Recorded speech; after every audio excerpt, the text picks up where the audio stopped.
Hey, what's up guys, Chris here, and we are back in No Man's Sky Beyond. Of course, what I got for you guys today is a huge, awesome freaking mega farm that will generate you 250 million units per day. Again, all passive, and this is the result of many of your suggestions. A lot of you guys have been talking about my previous money making method. We have been discussing quite a little bit, so there's been a ton of adjustments with a lot less extra work as well as a lot less extra materials. So let's jump right in with everything we've got, and of course also don't forget to leave a like on this video. Now of course, as I was saying, this is going to be a indium farm, but this time around it's not just indium, it's going to be actually activated indium, which is way more expensive. You can take it way easier, and of course it also means that it will bring you a lot more money. So let's go over the actual setup. The setup is going to be quite similar compared to my previous farm, but there are a few things that I want to touch before moving on with the actual farm itself, because I've seen a lot of you guys having a lot of problems setting it up. So first of all, you don't need a big investment in this one, contrary to popular belief. You don't actually have to be very far into the main story. You just need a few pieces and like a couple million units to begin it, and 2 million units is something that you should be able to get in the first few days at most. I'm talking here about hours worth of farm. If you're just going in on random planets and just doing some random farm, eventually if you follow the story you will get all of this. But let's go over the actual important stuff, because there's a few things here that are actually a necessity, of course, if you want to set it up correctly. And this comes in, of course, with the industrial modules. These are the only ones that are actually a 100% necessity, and of course I'm not talking about all of them, just a few of them. So to be more precise, once you get electrical wiring, go ahead and take on the mineral extractor, the supply depot, and the supply pipeline. That is all that you actually need here. And of course, then on the left side, also get everything up until the electromagnetic generator. So of course you will need a biofuel reactor,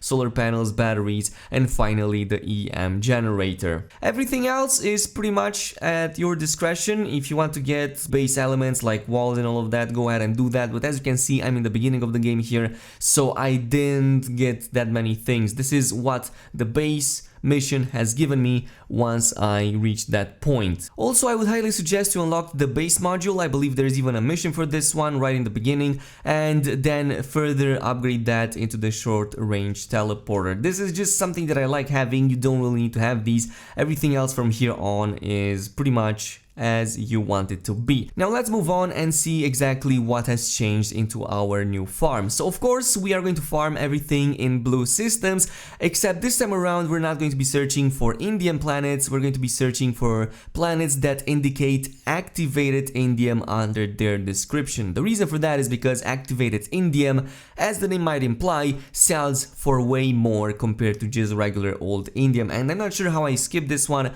in the previous farm, but you know what, I found a system with about 3 or 4 activated indium planets, maybe even one moon that was activated indium, so it's actually not that rare. You can go in any system, as long as it's blue, it's going to be enough. From this point you should go to a space station. Maybe even before searching for a blue system, go to a space station. It's best to do this in a rich system, so anything that reads wealthy, opulent, high supply and all that kind of stuff. And go ahead, do yourself a favor and just buy most of the items that you need, or most of the materials that you need, from the terminus itself. You don't actually need to farm for any of these. Just go ahead and buy at least the ferrite dust, the metal plating, and the chromatic metal from the space station itself. That's going to cost you a few 100,000 units each. For the farm that I just set up, I needed about 2,000 chromatic metal, about 100 metal plating, 2,500 carbon, which by the way I farmed manually because I didn't find any space station to sell it.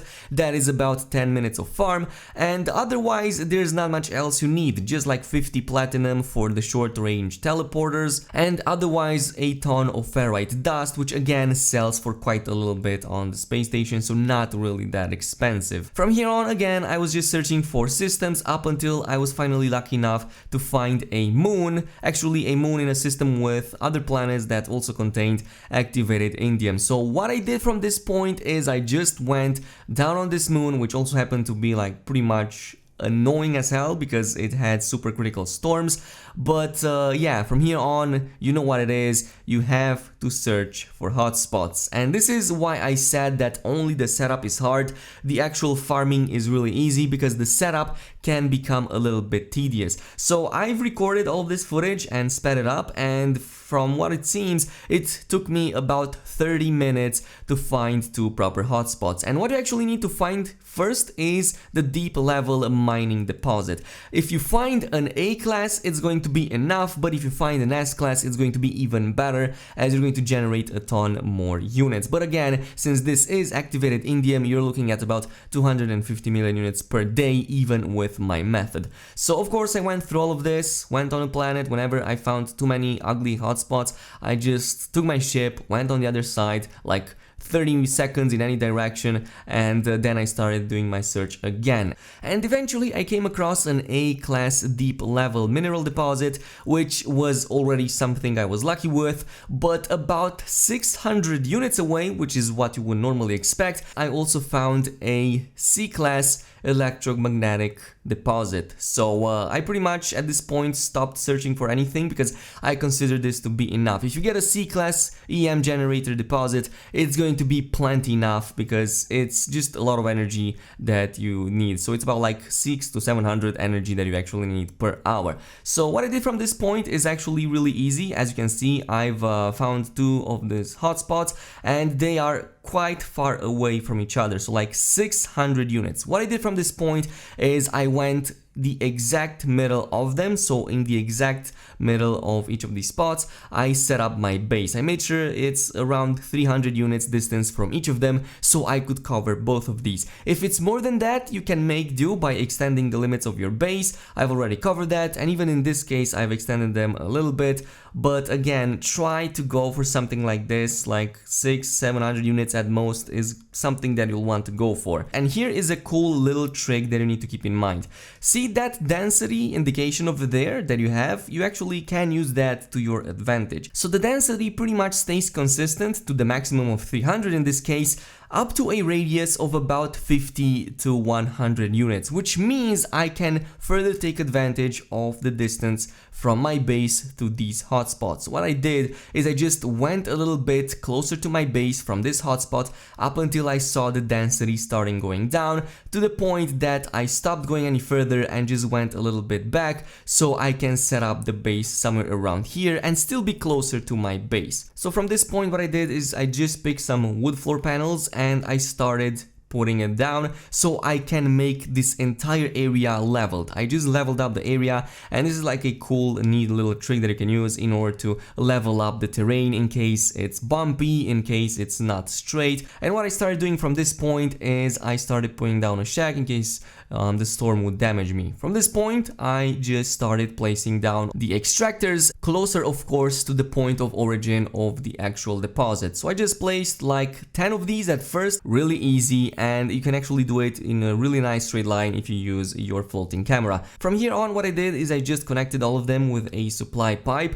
so the first row, the second row, and then I interconnected both of these rows. From here on I started using these supply depots. So first, again, I've used the same number of them, which in this case is 10, just set them up quickly, and eventually I even went as far as going with about 20. So this is about how my base looked, roughly 3/4 in. I also started using the pipes over here, connecting all of these depots, and then used 2 of these pipes connecting both of these sides. You can actually use 1, but I wanted to use 2. And this is the point where I went back to my actual electromagnetic power hotspot, and what I realized is that I needed about 50 units more in order to extend my base. So what I did is I went ahead and I've built a storage container as close as possible as I could, while also extending the reach of my base. And this worked, it extended the reach of my base. So what I did is I repeated the same process, as in leveling the terrain, making it flat,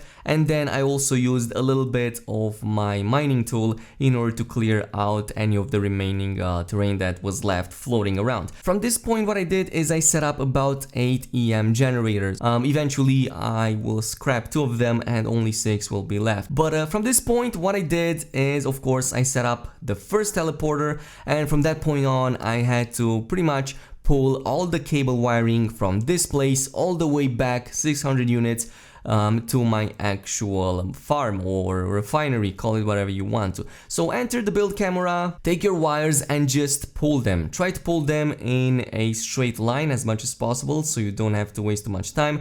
And you can even see as it lights up that it transports current. So if it's blue, it means you're doing it right. And I've just set up junction points. I just set them up so I can connect it all the way back to the base. And from this point, it was actually really easy. I just set them up to be a little bit more pleasing to the eye. So I've connected it back to one of these deposits, to these silos, and from that silo over there, I just brought one single line all the way back to my actual refiner, to the first refiner. At some point I even checked out how much my refinery was doing, and it was pretty much pulling 7,500 activated EPIDEM per hour, which equates to about 7.3 million, almost 7.4.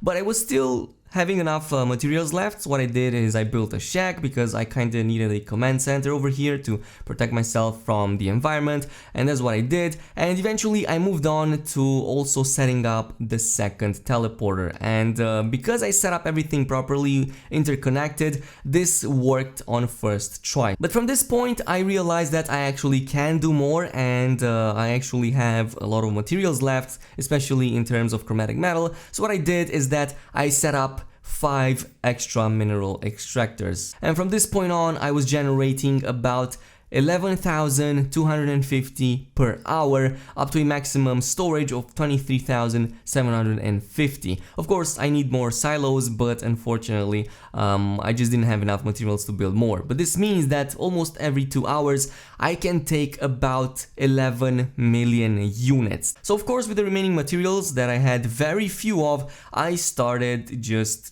fleshing out the actual base, because this is something that a lot of you guys have asked me as well. So I started putting like half walls on the ground and just making it really nice. I also readjusted a little bit the orientation of some of these depots as well as refiners, and at one point I also built a bridge. I'm going to make a guide on base building as well with some cool tricks, but for those who don't know this, you cannot actually put railways on staircases. So what I did is I used a little bit of the techniques already known in the No Man's Sky community to set up a bunch of railways by just using some of these arches. The way I wanted to make this look is like some of that late 19th to early 20th century refineries that you usually find in the desert. So that's the theme that I wanted to go with. I really like that. That is why I used wood, and again, the wood over here is so easy to get and it's much cheaper. You just need the carbon, and I'm actually pretty pleased with how everything ended up looking. And eventually I even set up my actual main cabin. I just placed up a really nice roof over here with some really nice glass tops over there, so it definitely looks really nice, really on my liking. Of course,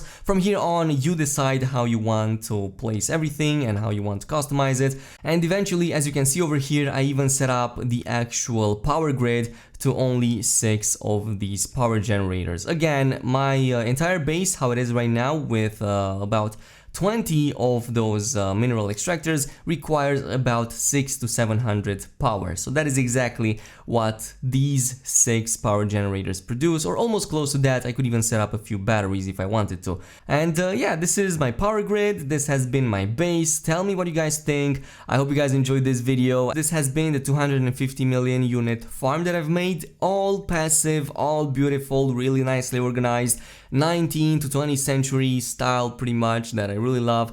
And yeah, just tell me down below what you think about it. Also, if you enjoyed this video, a thumbs up on it would be super appreciated. Subscribe and activate the notification bell for more awesome content like this, and I'll see you guys next time.